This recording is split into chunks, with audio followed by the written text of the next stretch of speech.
every single month new games come out, and October is loaded with them.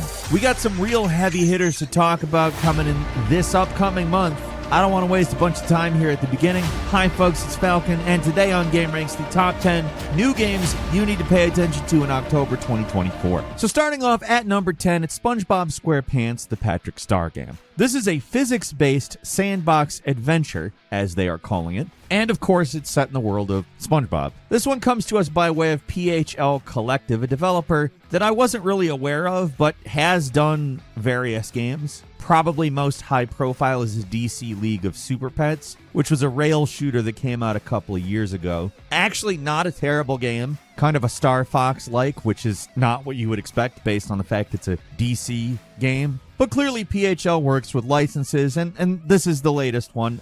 It's a Patrick Star-oriented game. There hasn't been one of those before, so basically it's an open-world action-adventure game. You can roam around Bikini Bottom, you can interact with a bunch of stuff there. What's particular to this one is the fact that it has a physics system. You can push, pull, blast objects around. In some ways, I think it doesn't look like, but it kind of looks like it took some inspiration from something like Goat Simulator. But of course, it's a little more story-oriented and has a point, or at least looks like it does. I think there needs to be more physics-oriented, action-adventure-y, platformy type games like this. It's kind of weird that it's not. It seems like developers limit physics almost just to those meme games like Goat Simulator. But I don't know. This looks fun to me. I've always kind of liked the SpongeBob games, and I'm not necessarily positive it's going to be a similar experience because it's a different developer than what I'm familiar with playing the games of. The Patrick Star game releases on October 4th. It's going to be available on the PlayStations, the Xboxes, Switch, and PC. Moving on to number 9 is Batman Arkham Shadow, and I have literally never at any point been as excited for any other VR game in the way I am excited for this game. I don't currently have a Meta Quest 3, and if I can find one used, I'm gonna buy one specifically for this game, because I actually want to own this game and have it in my house, rather than mooch off of other MetaQuest VRs. This is not the first Arkham VR game, but it's the first Arkham VR game that looks worth any time at all. Batman Arkham VR was just not there, but if you look at any of the footage of this game, holy hell, it looks so kinetic and fun. The combat looks really enjoyable. All of the various tools look really cool, in particular the grappling gun. This game is technically a prequel. It takes place between Arkham Origins and Arkham Asylum. It has a new villain, the Rat King. I honestly don't care a whole lot about the new villain. I'm sure he'll be fine, but what I'm really here for is all of the classic Arkham-style exploration and locations and characters, and really just the gameplay that we've seen. It really looks like it manages to capture what makes Arkham Asylum and the subsequent games so much fun in a VR experience. Like, it really does look like you're going to be able to feel like you're a billionaire lunatic out punching bad guys on the street at night. I think if you're a fan of the Arkham games or just looking for a really exciting and kinetic looking VR experience, to me it looks like Arkham Shadow is actually going to nail it. I might be wrong, but all things are pointing to me not being wrong on this one, in my opinion. We don't have a specific day, but it's releasing in October. Of course, exclusive to the MetaQuest 3, as I said.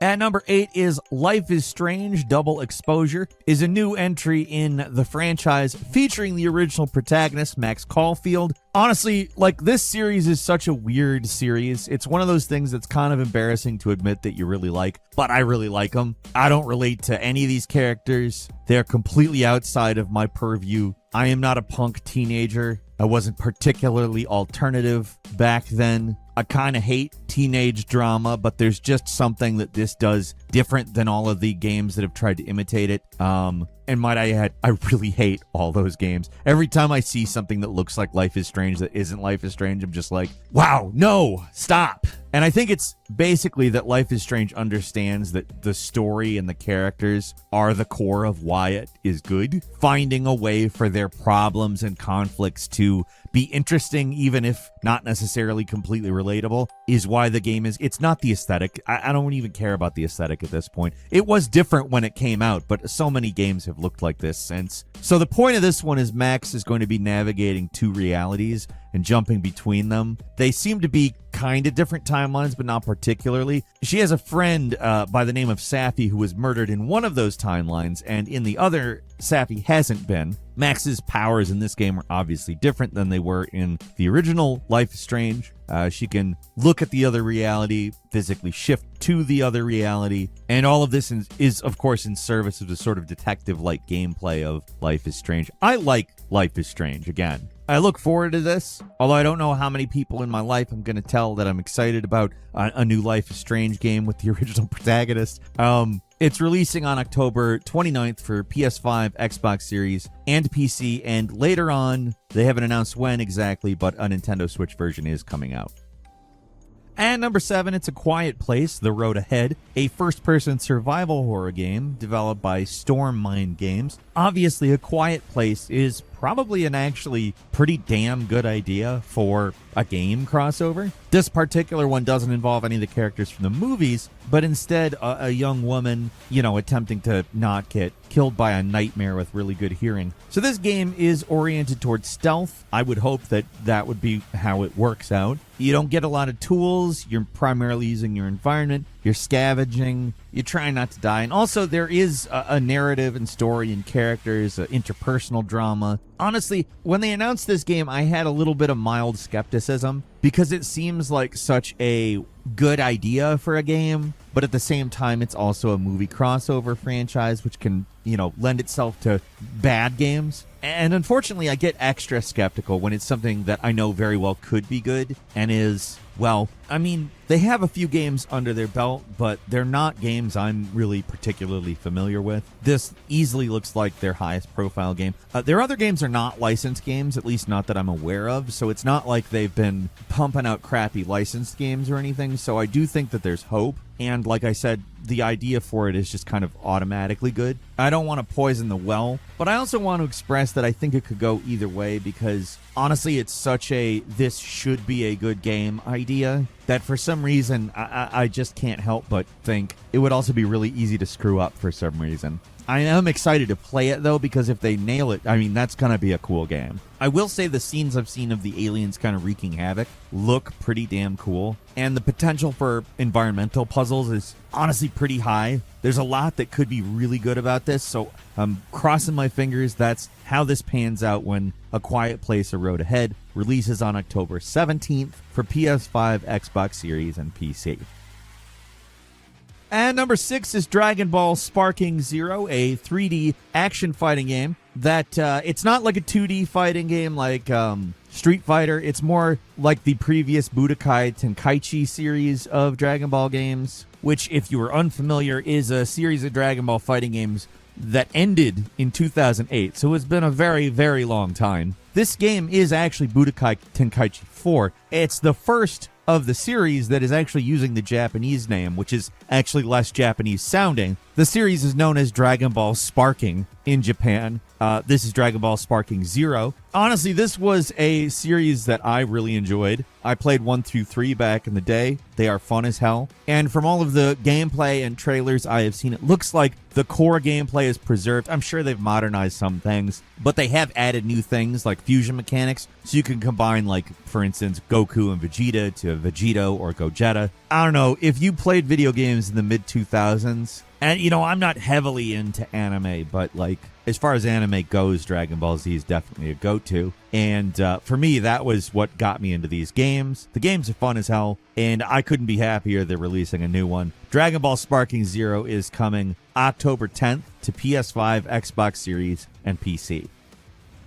And number 5 is New World Eternum, an action RPG, the updated version of Amazon Games' original New World, and also coming out to consoles. It had previously been PC only. It's set in an alternate 17th century, which is mysterious and supernatural. You're shipwrecked on an island called Eternum. You end up fighting cursed creatures and exploring the ever so lush landscape. It's a game that, when it first came out, it actually had a lot of players, but the support has dwindled a bit. They couldn't quite keep the player count there, so this expansion is kind of something that needed to happen. They have a revamped narrative, improved combat mechanics, some new character archetypes, and also 10-player raids have been incorporated. It does retain the crafting system and the PvP system from the original game, but moves away from the more rigid MMORPG structure and focuses a bit more on solo and story-driven gameplay.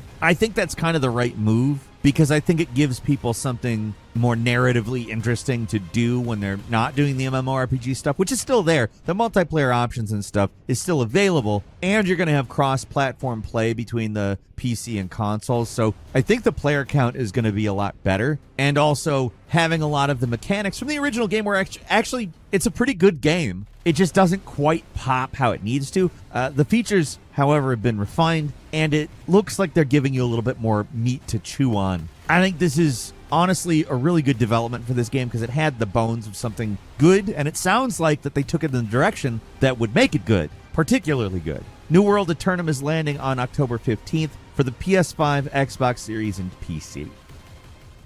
Moving on to number 4 is Unknown 9 Awakening, an action-adventure game coming to us from Reflector Entertainment by way of Bandai Namco. Unknown 9 is not a sequel. There isn't an Unknown 1 through 8. Don't go looking for it. The 9 in the title is actually about the 9 ancient mysteries that are essentially what the franchise is about. It's not just a game. They have novels and other media out about it. It is built around the game. And I think it's interesting the way they're going about this. You don't really see larger scale stuff like this come out with a video game first. I don't know if that's good. We shall see, of course. It does have an intriguing idea. The game's protagonist, Haruna, is somebody who can jump between dimensions. There's the regular dimension and the fold, which is, I'm sure, something similar to the alternate world we see in a few dimension jumping type games. But this seems to be pretty heavily story-oriented, although is an action-adventure game, so there is stuff to actually do.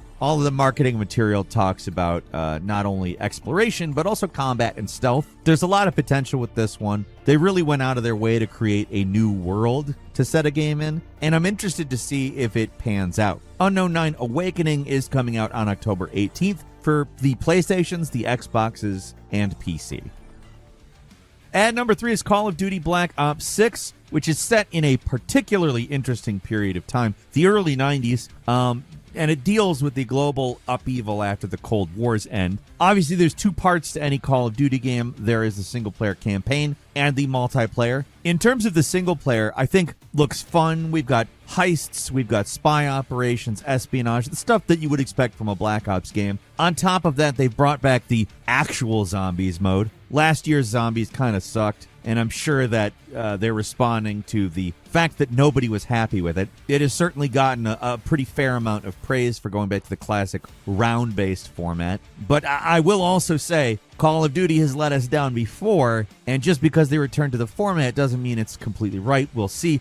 There's also some concerns about the multiplayer beta. There's been a lot of talk about weapon balancing, particularly the Jackal PDW being overpowered. There's some other concerns about time to kill and the pacing of multiplayer matches. This is all stuff that, I mean, it could amount to something, or it could just be, you know, it's a new Call of Duty game, so people have to bitch. Really, the proof is going to have to be in the pudding. And I do think that Black Ops 6 has the potential to be a pretty big game. We've got 16 brand new maps, which is very nice to hear after last year's. And there's something called Omni Movement, which is a completely new gameplay mechanic. I don't fully understand it yet. I think it's going to be something that, you know, I'm going to have to get after I use it. But it seems like Treyarch paid attention to what people have been saying about the last few Call of Duty games and want to remedy the problems that people have brought up. That makes me happy. I think there's a lot of promise here, not just potential, but promise. And if they deliver, of course, it's going to be a great new Call of Duty game. Call of Duty Black Ops 6 is coming out on October 25th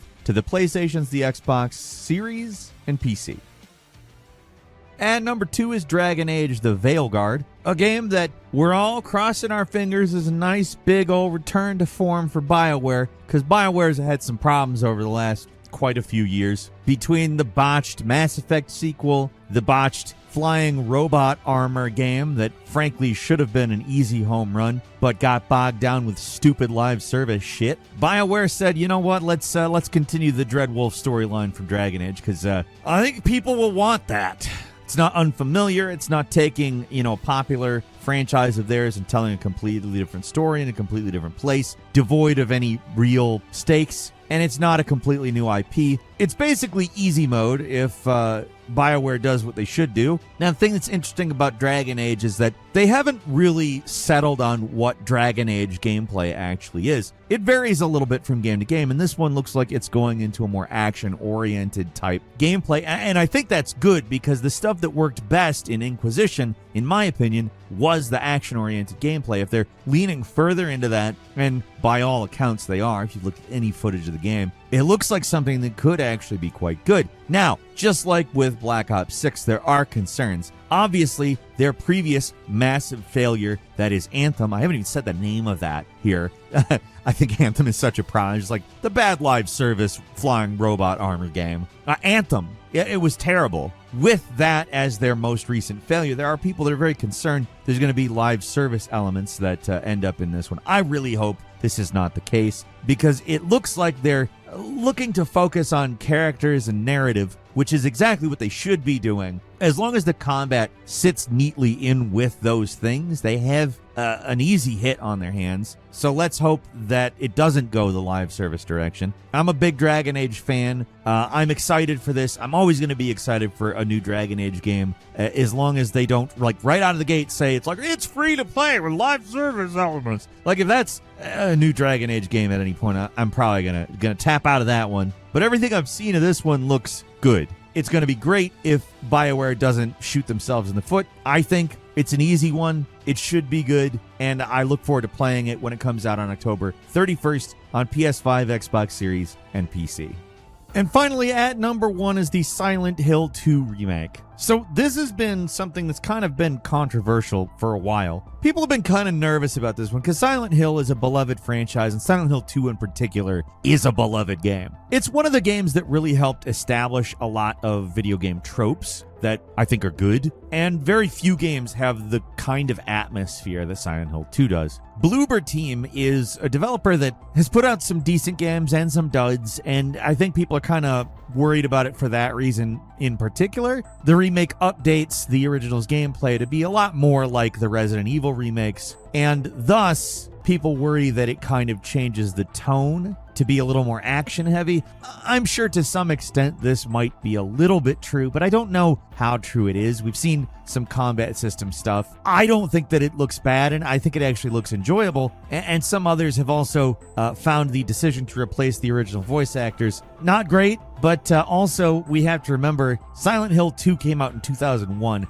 That was 24 years ago. I think if you're doing what Bloober Team is doing with Silent Hill, which is giving it the Resident Evil remake treatment, it's appropriate to do exactly that. I'm sure the game's not going to be exactly the same in content, and we're already well aware that it's not the same in form. It's also Bloober Team's kind of opportunity to make it, so to speak. It'll put them on the world stage as a world-class developer if this game turns out well. So there's a lot at stake, and I think that they understand that. They've talked about it publicly. And again, everything I've seen of actual footage of the game, I think is promising. I think it's going to be good. I say that a little bit cautiously, but not as cautiously as with a couple of the other ones I've mentioned. A little concern here. I weirdly think this is going to be a very good remake. I don't know. There's something about it that looks correct to me, and we'll see if that pans out, of course. It could obviously be a disaster, but I'm certainly excited to play the Silent Hill remake when it lands on the PlayStation 5 and PC on October 8th. I do have some bonus games for you.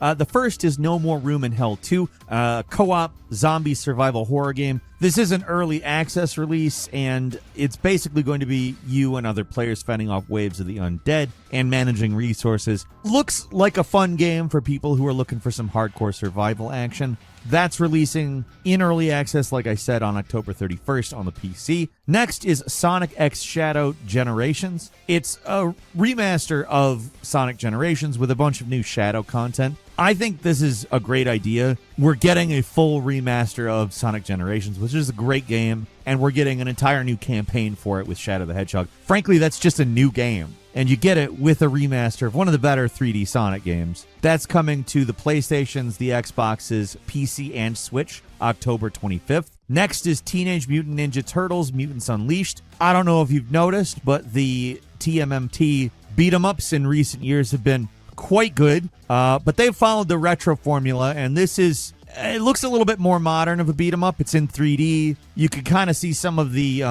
Devil May Cry or Bayonetta type tropes in the combat. That being said, it looks good to me. I love the visual style of the new Teenage Mutant Ninja Turtles movie, even if the movie itself was kind of, not bad, but not like incredible. My one concern with this is that it's very good, and people don't want the 2D beat 'em ups anymore, because I also want the 2D beat 'em ups, but a good game is not like a terrible concern to have. Mutants Unleashed is coming to the PlayStations, the Xboxes, PC, and Switch October 18th. Moving on, it's the Until Dawn remaster. This is by far the masterpiece of Supermassive Games, which I recently did the Before You Buy, their most recent. It was pretty underwhelming. It's clear that they do not have the budgets to make games like this anymore, and that's sad because Until Dawn is really a damn good game. I'm excited to see it with upgraded visuals on the PS5 and PC October 4th. We're also getting the Diablo 4 Vessel of Hatred expansion this month. New dungeons, new bosses, new lore. It's more Diablo 4, which Diablo 4 is a great game. It had some, let's say, obstacles when it first came out, but it certainly is a much better game now. I'm excited to get more content from Diablo 4. That's coming to the PlayStations, the Xboxes, and PC October 8th. And finally, MechWarrior 5 Clans, a tactical mech combat game expanding on the MechWarrior universe, a universe that I used to be heavily into. Like, I played MechWarrior like crazy back in the day, and there's not enough MechWarrior around now. It's nice to see a mainline sequel, and I hope that it's good and is received well, because I would love more MechWarrior. That's coming to PS5, Xbox Series, and PC October 3rd.